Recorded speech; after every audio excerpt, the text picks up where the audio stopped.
menghormati yang tua, berbicara yang lemah lembut, yang sopan, membawa nilai-nilai Ahlus Sunnah wal Jamaah, membawa nilai-nilai etika yang dibangun di negara kita tercinta, yang dibentuk melalui keluarga di rumah, gitu ya. Itu dibawa ke sini. Tidak hanya sekedar rumah yang nyaman, tidak sekedar rumah yang aman, tidak sekedar rumah yang penuh dengan nilai-nilai kekeluargaan dan Islam Ahlussunnah wal Jamaah An-Nahdiyah, tapi pengurus yang baru dilantik juga punya PR menjadikan PCI Fatayat NU Hongkong ini menjadi rumah yang merupakan sumber pengetahuan bagi semua pengurus dan anggotanya. Siapapun yang ada di sini itu bisa belajar apapun selama itu positif. Siapapun yang berada menjadi anggota dari rumah ini itu bisa menimba pengalaman dari yang lainnya. Jadi bagaimana menjadikan rumah ini betul-betul rumah yang mampu menjawab kebutuhan dan kepentingan para kadernya. Itu PR-nya. Gerak langkah kemudian berlandaskan bahwa PCI Fatayat ini sebagai rumah bersama, gitu ya. Maka tentu gerak langkah ini menjalankan program-program yang tidak boleh copy paste.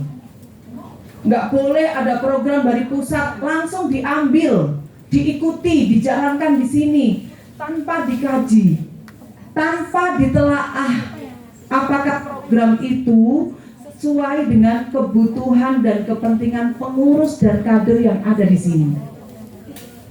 Jadi program yang dijalankan itu berbasis pada apa yang menjadi kebutuhan semua yang ada di sini.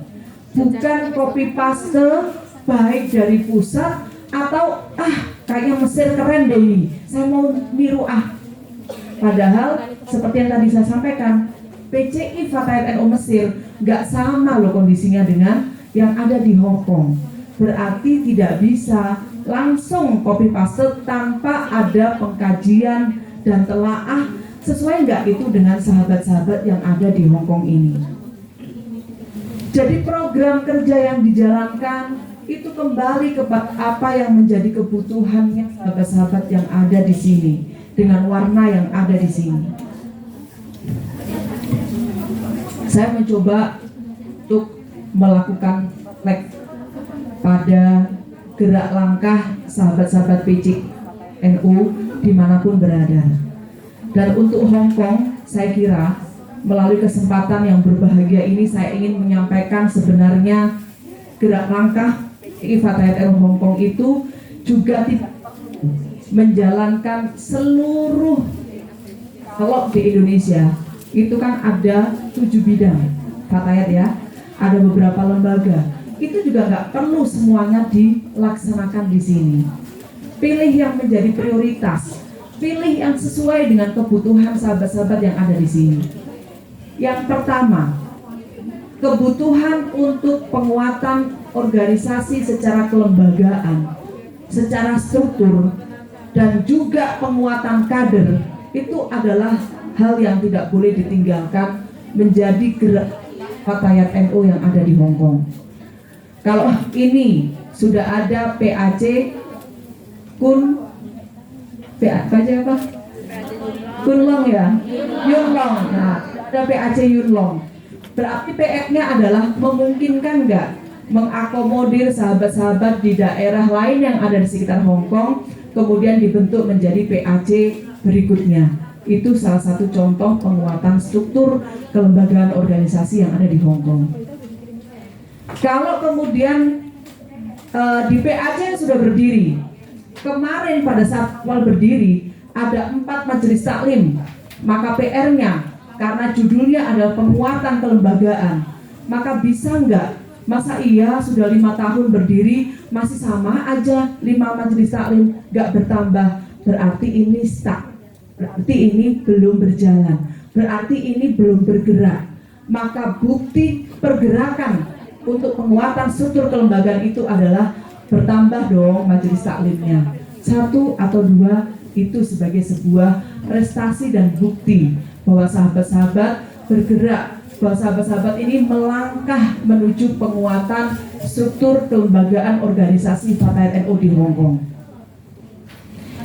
Selain struktur kelembagaan adalah penguatan kader.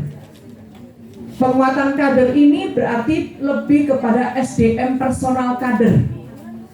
Yang paling utama tidak boleh dilewatkan juga adalah penguatan kaderisasi.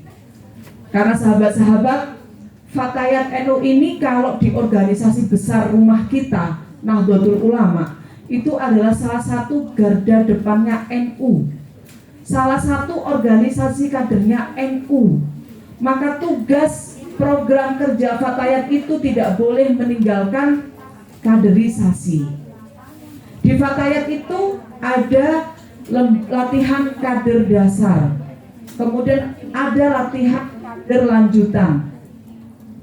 Dan untuk periode yang sekarang, kemarin kita sudah melakukan FGD kaderisasi dan kita sudah memutuskan untuk menguatkan sistem pengkaderan Fatayat ini dengan mencanangkan bahwa kalau yang jadi pengurus pimpinan cabang itu wajib punya sertifikat LKD. Kalau pengurus di tingkat wilayah, di tingkat pusat, itu wajib sertifikatnya adalah LKL. Dan kita juga punya keputusan terbaru bahwa bagi siapapun yang mau menjadi ketua, gitu ya, itu harus punya sertifikasi pelatihan kepemimpinan nasional. Ini yang terbaru. Dan kita akan mengejar, gitu ya, dengan sistem yang baru. Pelaksanaan LKD ini juga mengalami beberapa perubahan. Salah satunya adalah melakukan baiat yang dulu tidak pernah ada atau dilakukan, gitu ya. Hari ini pelaksanaan LKD ini ada baiat. LKD ini kenapa sih penting? Atau kaderisasi itu kenapa penting? Kalau saya boleh mengibaratkan, kaderisasi itu adalah ruhnya organisasi, jantungnya organisasi. Karena sebenarnya sahabat-sahabat, kita disebut itu bukan karena kita cuma sekedar pakai hijau ini. Kita disebut Fatayat itu bukan karena kita berbaju batik Fatayat, tetapi lebih dari itu. Memakai seragam hijau, memakai batik Fatayat, itu di situ tersimpan visi misi organisasi, nilai yang mendasari langkah organisasi, dan lain sebagainya. Jadi nggak sekedar pakai baju saja, tapi masuk ke dalam. Masuk ke dalam. Itu yang terpenting. Memahami organisasi melalui kaderisasi. Karena banyak banget yang mengaku Fatayat, tapi ketika ditanya nggak paham. Nah, jangan sampai kita nggak paham dengan organisasi kita. Bangga pakai seragam hijau tapi nggak kenal visi misi organisasinya apa, gitu kira-kira. Kenapa organisasi Fatayat dibangun, tujuannya apa, nggak paham karena tidak melewati kaderisasi. Nah, ini jangan sampai. Itu tadi sudah ya, tugasnya penguatan struktur kelembagaan, kemudian penguatan kaderisasi. Yang berikutnya yang tidak boleh ditinggalkan oleh sahabat-sahabat saya di Hong Kong ini adalah terkait dengan dakwah, gitu ya. Kan tadi sudah disampaikan bagaimana PR-nya menjadikan PCI Fatayat NU Hong Kong ini sebagai rumah yang menjadi sumber pengetahuan, gitu tadi ya. Maka jadikan PCI Fatayat NU ini adalah sumber pengetahuan Islam, sumber pengetahuan Islam yang itu berkaitan dengan perempuan dan anak. Karena kita memiliki keberbedaan dalam aturan, persyaratan, menjalankan ibadah sesuai dengan agama kita, itu kan ada perbedaan dengan laki-laki. Perempuan ini memiliki banyak hal yang mesti juga punya kekhususan kita pelajari. Fatayat NU semuanya perempuan, semuanya mengalami menstruasi, gitu ya. Tapi masalahnya sudah pahamkah semuanya tentang aturan terkait dengan menstruasi? Mengingat tidak semua pengurus, tidak semua kader Fatayat, tidak semua anggota Fatayat ini semuanya kemarin sempat sekolah atau mondok di pesantren, nggak semuanya. Nggak semuanya juga yang nggak sempat mondok itu sempat belajar di madrasah diniyah, gitu kan? Sehingga menjadikan Fatayat NU sebagai rumah sumber pengetahuan tentang Islam itu adalah hal yang tidak boleh ditinggalkan. Apalagi untuk sahabat-sahabat yang tinggal di Hong Kong ini, kita tahu ini bukan negara Muslim mayoritas, gitu ya, sehingga tentu ada hal-hal khusus yang menjadi pengetahuan bersama. Yang berikutnya sahabat-sahabat, karena pengurus, anggota, kader Fatayat NU yang ada di Hong Kong ini mayoritas adalah pekerja, maka salah satu hal yang nggak boleh ditinggalkan terkait dengan advokasi hukum. Advokasi itu menjadi satu hal yang tidak boleh ditinggalkan. Harus ngerti. Karena apa? Harus memahami regulasi, harus memahami aturan. Ketika berada di negara Hong Kong ini seperti apa? Itu harus dipahami oleh semua sahabat-sahabat Fatayat. Kemudian mampu melakukan advokasi atau pendampingan. Jika ada salah satu kadernya mungkin mengalami permasalahan atau problem di sini, itu Fatayat hadir. Kan tadi maunya kan rumah ini dibangun berdasarkan nilai-nilai kekeluargaan, begitu kan? Jadi kalau ada sahabatnya yang mengalami problem, ya jangan ditinggal. Kalau ada sahabatnya yang mengalami masalah, ya jangan dijauhi. Tapi sebaliknya, bagaimana Fatayat NU ini hadir menjadi pendamping bagi sahabat-sahabat yang mengalami permasalahan di negara yang jauh dari negara kita tercinta. Yang terakhir, saya kira adalah bagaimana menguatkan sahabat-sahabat ini dengan pelatihan-pelatihan skill, gitu ya, yang sekiranya itu nanti bisa menjadi bekal kalau sahabat-sahabat memutuskan sudah tidak kembali ke sini tetapi sudah akan stay di Indonesia, maka sahabat-sahabat punya bekal skill yang itu diajarkan di sini, yang itu dilatih di sini. Apa saja? Itu sangat tergantung pada apa yang menjadi minat dari sahabat-sahabat. Apakah kecantikan, nanti ketika pulang mau buka salon misalnya, atau apakah berkaitan dengan masak-memasak, atau berkaitan dengan aktivitas lain yang sekiranya itu bisa menjadi bekal kreativitas sahabat-sahabat yang nanti bisa dilanjutkan pada saat sahabat-sahabat memutuskan untuk tidak kembali di sini. Nah, tentu aktivitas tadi yang judulnya sebenarnya cuma satu, bagaimana menjadikan rumah ini seperti yang tadi, gitu ya, yang menjawab kebutuhan dan kepentingan sahabat-sahabat. Sahabat-sahabat saya tentu nggak bisa sendiri. Pak Suparno, Pak Kistiawanto, sahabat-sahabat saya ini tentu membutuhkan pendampingan, arahan dari PCI NU Hong Kong. Sahabat-sahabat saya tentu juga membutuhkan sinergi dengan Pak Imam Baihaqi dari Dompet Du'afa misalnya, atau juga dengan Ibu Christina Cheng yang tadi sudah sangat luar biasa menawarkan ya sinergi dengan sahabat-sahabat Fatayat ke depan, menyediakan ruang ini menjadi ruang aktivitas sahabat-sahabat semuanya. Saya kira penguatan sinergi yang semacam ini ya, meskipun sudah ada beberapa pihak, jangan sudah puas dengan yang ada sekarang, tapi terus bangun sinergi dengan pihak-pihak lain yang itu tentu yang berhubungan, yang berkaitan dengan beberapa hal yang menjadi fokus yang tadi sudah saya sampaikan.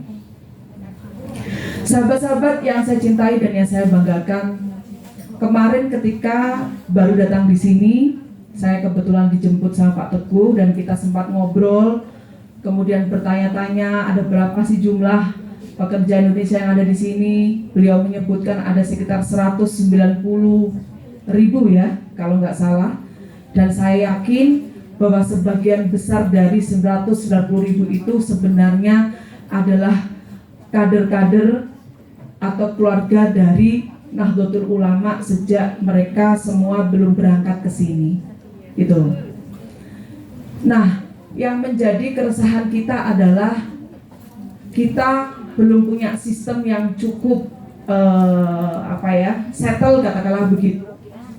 Yang itu dimulai dari sejak di rumah, kemudian sampai di sini, kemudian sampai berproses di sini, kembali ke rumah. Nah, ini yang kemarin juga sempat kita diskusikan. Selamat datang Bapak, monggo. Yang kemarin sempat kita diskusikan.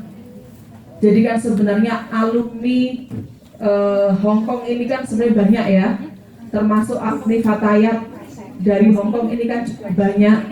Kami berharap supaya alumni tetap menjaga silaturahim, tetap menjaga hubungan komunikasi, kemudian membangun sebuah sistem supaya nanti kalau ada yang mau berangkat ke sini itu anak baru udah nggak bingung karena langsung dijemput bola diterima oleh keluarga Fatayat NU yang ada di sini.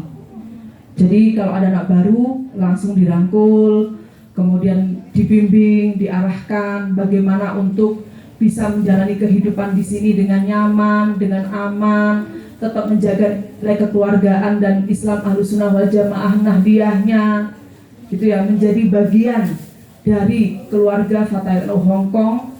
Karena tentu saja ada banyak pengalaman bagi yang sudah lama tinggal di sini yang itu ilmunya nggak diajarkan oleh siapapun pada saat mau berangkat. Nah, tentu ilmunya ada di masing-masing sahabat yang ada di sini, pengalaman sahabat-sahabat. Kalau dalam pekerjaannya itu merawat orang tua seperti apa pengalamannya, tentu berbeda dengan ketika merawat anak-anak. Nah, hal ini tentu menjadi ilmu pengalaman yang sangat dibutuhkan oleh sahabat-sahabat yang nanti akan datang ke sini.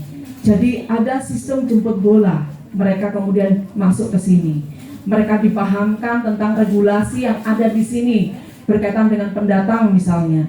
Kemudian dipahamkan tentang apa yang boleh, apa yang tidak.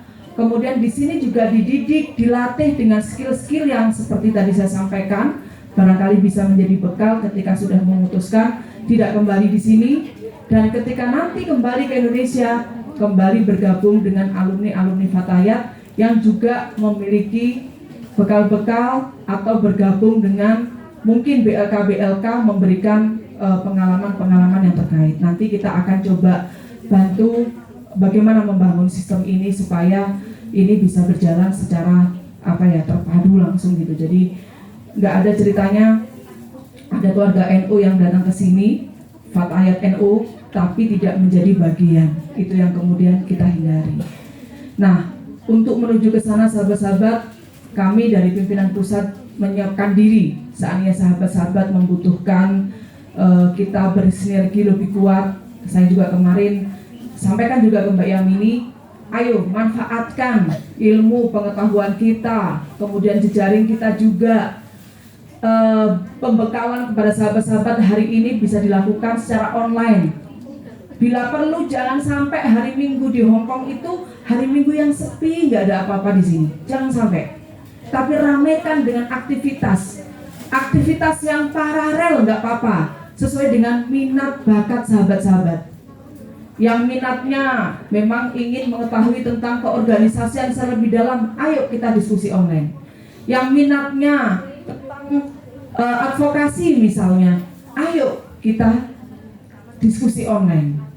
Dan nanti bila perlu kita bisa datang ke sini lagi. Jadi yang terpenting hari Minggu itu jangan menjadi hari yang tanpa ada kegiatan atau aktivitas. Karena betul yang tadi disampaikan oleh sahabat Yamini, sahabat ketua PCI Fatayat NU Hong Kong, bahwa menjadi perempuan itu tidak peduli mau di mana dia beraktivitas, tapi kuncinya satu, harus berkualitas. Yang memilih menjadi ibu rumah tangga nggak berarti kemudian nggak penting saya kualitas. Salah itu. Karena menjadi rumah tangga dia akan mendidik generasi penerus bangsa, generasi penerus keluarga. Kalau mau generasinya berkualitas, ya harus punya kualitas, gitu kan? Apalagi seperti sahabat-sahabat ini yang memilih beraktivitas juga di ranah publik, gitu ya. Sahabat-sahabat ini punya keistimewaan loh dibanding kita yang ada di Indonesia. Yang di Indonesia nggak punya pengalaman bagaimana dengan orang di luar negeri, tapi sahabat-sahabat punya pengalaman. Jadi sahabat-sahabat jangan lupa dimanapun tetap harus tidak hanya menjaga kualitas, tapi harus semangat menguatkan kualitas diri kita. Karena di situ sebenarnya kita ini betul-betul